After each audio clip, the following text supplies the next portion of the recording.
నేను చెప్పినట్లు ఇప్పుడు మన శ్యామ్ గారు కానీ లేదా ఆలూరు మన ఇన్ఛార్జ్ గారు కానీ వాళ్ళు ఏం చెప్పారంటే ఆలూరు అడిగారు, నా కోడుమూరు అడిగారు.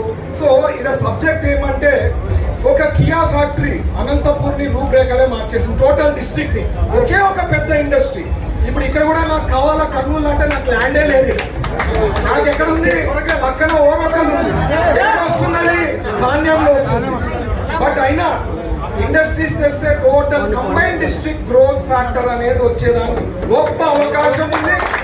ఆల్రెడీ చంద్రబాబు గారు మనకి ఇండస్ట్రియల్ జోన్ చేయడం జరిగింది, ఎయిర్పోర్ట్ వచ్చింది.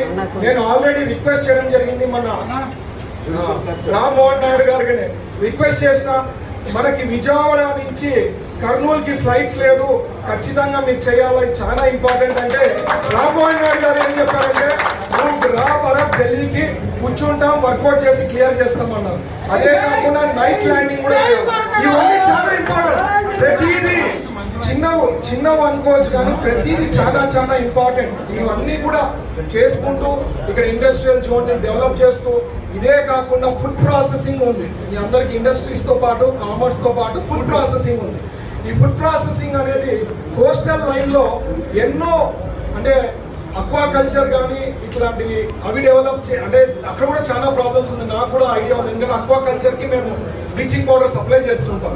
సో వాళ్ళకు కూడా ఇష్యూస్ ఎన్నో ఉన్నాయి, అవన్నీ సార్ట్అవుట్ చేస్తూ మంచి ఫుడ్ ప్రాసెసింగ్ యూనిట్స్ ఏ రకంగా చేస్తే బాగుంటుంది. అంటే సింగపూర్ గవర్నమెంట్ కానీ ఇట్లా చైనాలో కానీ చాలా అంటే పెద్ద ఎత్తున ఫుడ్ ప్రాసెసింగ్ ఫుడ్ ప్రోడక్ట్స్ అన్ని చాలా ఉన్నాయి. అవన్నీ కూడా వర్కౌట్ చేసి ఆంధ్రప్రదేశ్ ఏ రకంగా తీసుకురావాలా, ఎక్కడ పెడితే బాగుంటుంది ఖచ్చితంగా వర్కౌట్ చేస్తాం. బట్ ఏది కూడా మ్యాజిక్ షో కాదు, మాయా బజార్ కాదు, స్టెప్ బై స్టెప్ చేస్తాము. ఇదే కాకుండా మా కర్నూలు డిస్ట్రిక్ట్ లో ఎన్నో ప్రాబ్లమ్స్ లైక్ నీళ్ళ సమస్య. కర్నూలే తీసుకోండి, తుంగభద్ర ఉంది, కేసీ కెనాల్ ఉంది, మంత్రి ఉంది, బట్ నీళ్ళ సమస్య భయంకరంగా ఉంది. ఎందుకంటే లాస్ట్ దాదాపు సార్ ఫస్ట్ టైం విజయన్ గారు ఎమ్మెల్యేగా అయినప్పుడు సమ్మర్ స్టోరేజ్ అయింది. తర్వాత చెక్ డ్యామ్ తేవాలని ప్రయత్నం చేసి జీవో తెస్తే సార్ ఓడిపోవడంతో ఆ చెక్ డ్యామ్ వెళ్ళిపోయింది పక్కకి. సో నీళ్ళ సమస్య తీవ్రంగా ఉంది, ఎస్పెషలీ సమ్మర్ లో. అవి రెక్టిఫై చేయాలా, ఇట్లా గుండ్రేవుల ప్రాజెక్ట్స్ కానీ ఇవన్నీ కూడా ఖచ్చితంగా స్టెప్ బై స్టెప్ ఒక ప్లాన్ ఆఫ్ యాక్షన్ తో we will complete all the works. అదే కాకుండా మినిస్టర్గా అయిన తర్వాత టైం మేనేజ్మెంట్ అనేది చాలా ఎసెన్షియల్, మీ అందరికీ తెలుసు. ఎందుకంటే గవర్నమెంట్ లో పనిచేసే వాళ్ళు 6 to 8 hours పనిచేస్తాం.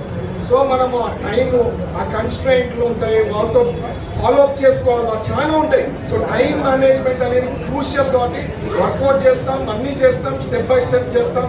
బట్ ఎవరు కూడా మాయా బజార్ అనుకోవద్దండి, it will happen. Guarantee previous government కన్నా 100 రెట్లు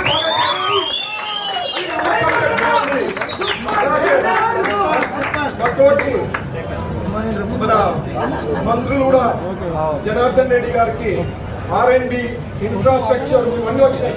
సో రోడ్స్ కూడా బాగా డెవలప్ అయ్యేదానికి అవకాశం ఉంటుంది కర్నూలు డిస్ట్రిక్ట్. సో ఇవన్నీ చేస్తాం, స్టెప్ బై స్టెప్ చేస్తాం. మీరు అందరూ కూడా ఆశీర్వాదం ఇచ్చిన దానికి ఈ రోజు ఇంత గ్రో అయినాము. సో మీ కర్నూలు ప్రజలందరికీ ప్రత్యేకించి ధన్యవాదాలు చెప్తున్నా.